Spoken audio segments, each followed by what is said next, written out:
Hi, I'm Gabby Cuevas, and I'm one of the co-founders of the Players Network. Hello, my name is Inonge, and I'm a member of TPN. Hi, my name is Zeeyana-Soccerex, and I'm also a member of TPN. It was so nice and so relaxing. I've never done it before, so it was my first time, and I didn't know if I was going to actually enjoy the sounds, but my body definitely liked it. I liked the fact that it was like almost spinning around my head. I did have a few moments where I felt my brain kind of thinking of like, okay, what do we need to do for work, and what's next, and what are we doing tomorrow, and then trying to get myself back, which I think is normal, and with practice that goes away. But it was a great experience, and I'm so happy that I was able to do it for the first time with the Wellness Universe.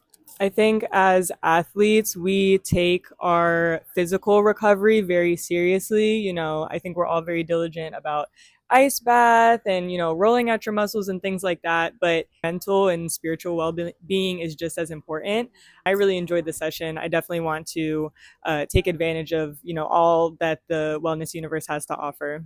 No, I agree. And I actually didn't really join the Wellness Universe until I came here. So I didn't realize all the resources that were available to us before this.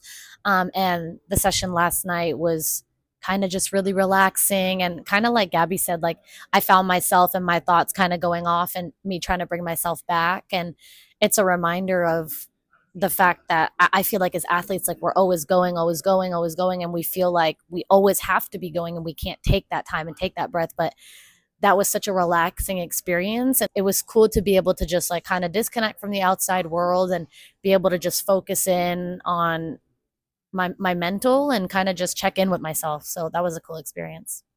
I think that a lot of teams do a lot of like yoga and that kind of thing, but it would be cool if we could at least once a week as a team kind of work on something with the wellness universe, something like a sound bath yesterday, because like Inonge said, we do a lot to protect our physical well-being, but we don't do a lot to protect our mental well-being. And I think the resources that are at hand for us, we often don't realize are there and could be a huge tool, because being an athlete is difficult. And so the mental side of it, we're always going. And I think that if you make it available to whole teams, then us as a team can benefit from it as opposed to just individuals. Just making sure to include women's perspective in terms of, healing and recovery. Maybe one person tries a sound bath with their team and it works really well for three girls on the team, but the rest were like, that's not for me. Okay, maybe we try Reiki. So just introducing it to teams or to players, I think could be really helpful, because then they find what works for them. And that eventually is going to turn to better performance on the field, which is obviously what teams and players want.